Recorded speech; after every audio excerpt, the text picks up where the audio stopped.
Hello students, कैसे हैं आप?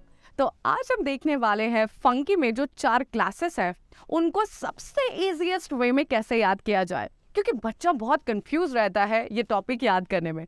तो मैंने इसको सबसे सिंपलेस्ट वे में विद इन सम 10 मिनट्स में आपको पूरा लेक्चर समझा सकते हो। सो ध्यान दीजिए, ऑलरेडी मैं ये लेक्चर पढ़ा चुकी हूँ, बट क्योंकि यहाँ से कुछ डिमांड्स आई थी तो हमने ये टॉपिक लिया है।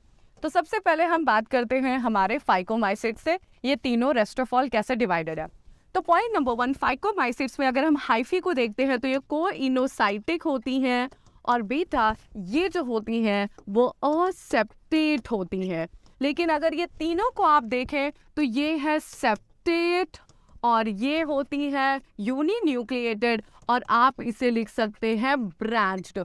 तो बेटा हाइफी ऐसी होती है और सब में सेप्टेट और यहाँ से ब्रांचिंग आने लग जाते हैं, जबकि कोइनोसाइटिक मीन्स हाइफे में मल्टी न्यूक्लिएटेड होते हैं और कोई ब्रांचिंग नहीं होती है। पॉइंट नंबर 2, अगर फाइकोमाइसिट्स, एस्को, बसीडियो, ड्यूट्रो, तो सबसे पहले तो हम इनके नाम लिख लेते हैं, क्या इनको और कहा जाता है। तो पॉइंट नंबर 1, फाइकोमाइसिट्स को एक्वाटिक फंगी भी कहते हैं आप। एस्कोमाइसिट्स, तो बेटा एस्को के ये लिख दीजिए और इसको एक ऑर्डर में अरेंज कर दीजिए तो आपको सैक आ जाएगा। तो this is also called a sac fungi. एस्क, अब इसको ऑर्डर SAC, सैक फंगी। अब बेटा B for basidio, B for bracket fungi, this is basidiomycetes is also called as bracket fungi. Deuteromycetes is called as imperfect fungi. इसे क्या बोलते हैं आप? इसे इम्परफेक्ट फंगी कहते हैं। अब बेटा ध्यान से सुनिएगा थर्ड पॉइंट। अब बेटा यहाँ पे रिप्रोडक्शन, मोड ऑफ रिप्रोडक्शन में सब कुछ डिवाइड किया है। तो बेटा मोड ऑफ रिप्रोडक्शन में यहाँ पे सेक्सुअल भी है, एसेक्सुअल भी है और सेक्सुअल मोड ऑफ रिप्रोडक्शन भी है, तो दोनों ही है। अब बेटा एस्कोमाइसिटिस में क्या है? असेक्सुअल और सेक्सुअल मोड ऑफ रिप्रोडक्शन दोनों है।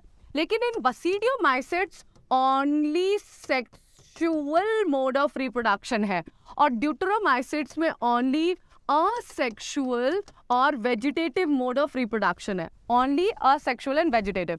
यहाँ पे क्या है? Only sexual and vegetative. याद रखिए, बसीडियोमाइसिट्स में only sexual and vegetative, deuteromycetes में ओनली असेक्सुअल एंड वेजिटेटिव। क्योंकि यहाँ पे sexual mode of reproduction missing है, हम इसे कहते हैं इम्परफेक्ट फंगी। क्योंकि अगर जैसे ही हमें इनका सेक्सुअल मोड ऑफ रिप्रोडक्शन मिल जाएगा, हम शायद इनको सही प्लेस में ऑर्डर कर सकते हैं। क्योंकि इनका सेक्सुअल मोड नहीं है, हम इनको क्या कहते हैं? क्या कहते हैं? जल्दी जल्दी बोलिए। इसको हम कहते हैं इम्परफेक्ट फंगी। याद रखिए, बसीडियो उसके आगे लिखे तो बसीडियो में असेक्सुअल एब्सेंट है और ड्यूटेरो में सेक्सुअल एब्सेंट है। अब हम देखेंगे कि क्या है लास्ट पॉइंट ऑफ डिवीजन। तो मैंने आपको बताया है असेक्सुअल रिप्रोडक्शन। ये जो फाइकोमाइसिट्स है उसका असेक्सुअल रिप्रोडक्शन होता है बाय ज़ूस्पोर, ज़ूस्पोर और अप्लानोस्पोर, अप्लानोस्पोर, ज़ूस्पोर एंड अप्लानो। अब बेटा जब पे भी ज़ूस्पोर एंड अप्लानो लिखो, उसको किस में डिवाइड कर दो? ये है बेटा एंडोस्पोरस। कैसे है? एंडोस्पोरस।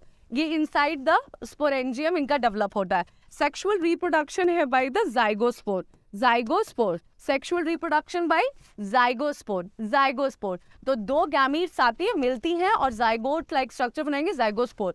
और यहाँ पे क्या है? एंडोस्पोरस। ना बेटा अब हम अगर एस्कोमाइसिट्स की बात करें तो असेक्सुअल रिप्रोडक्शन होता है by the conidia, asexual reproduction होता है बाय कोनिडिया। और बेटा सेक्सुअल रिप्रोडक्शन होता है बाय एस्कोस्पोर। बेटा एस्कोस्पोर प्रोड्यूस होती है in ascus, so this is ascus. Clear बेटा? एस्कस के अंदर ये स्पोर प्रोड्यूस हो रही है, this is called as ascospore, ascospore. अब क्योंकि ये एस्कस एक स्पोरेंजियम के अंदर प्रोड्यूस हो रही है, इसे एंडोस्पोरस कहते हैं। क्या बोलते हैं? एंडोस्पोरस। तो एस्कस इज कॉल्ड एज एंडोस्पोरस। तो एंडोजेनस, एंडोस्पोरस मीनिंग द सेम। तो बेटा एस्कोस्पोर कैसा है? एंडोजेनस है। कोनिडिया कैसा है? एक्सोजेनस है। क्लियर ना? अगर हम बात करें बसीडियोमाइसिटिस की तो only sexual is known, sexual by basidiospore, basidiospore. So basidiomycetes, basidiospore. Basidiospore कैसा है बेटा? एक्सोजेनस है। क्यों?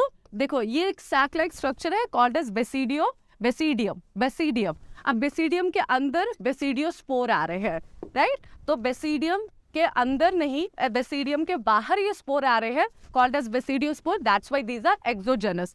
बेटा एसेक्सुअल नहीं है तो हम कुछ भी नहीं लिखेंगे, वेजिटेटिव बाय फ्रैगमेंटेशन। क्लियर? यहाँ पे बेटा वेजिटेटिव फ्रेगमेंटेशन है ओनली असेक्सुअल, और this is called as conidia. तो कोनिडिया यहाँ पे प्रेजेंट है, कोनिडिया, असेक्सुअल, कोनिडिया। क्लियर बेटा? तो यहाँ पे कोनिडिया है और वेजिटेटिव में fragmentation. Fragmentation is common for the vegetative. अब देखिए बेटा, आपको याद रखना है एक्सोजेनस एंडोजेनस। कैसे याद रखेंगे? ध्यान से सुनिए बेटा। Endogenous inside a sac-like structure. This is called as exogenous, means outside the sac-like structure. Genus means ये spore production. तो बेटा spore का production कैसे हो रहा है? Spore का production अगर अंदर है, sporangium के अंदर है, this is endosporous. अगर spore का production बाहर हो रहा है, तो this is exogenous. तो बेटा endogenous से आपको याद रखना है zoospore, प्लानोस्पोर, और बेटा आपका लास्ट क्या है? आपका एस्कोस्पोर। क्लियर? तो ये कहाँ है? ये दोनों फाइकोमाइसिटिस में थे, फाइकोमाइसिटिस में, और ये कैसे है? एस्कोमाइसिटिस में।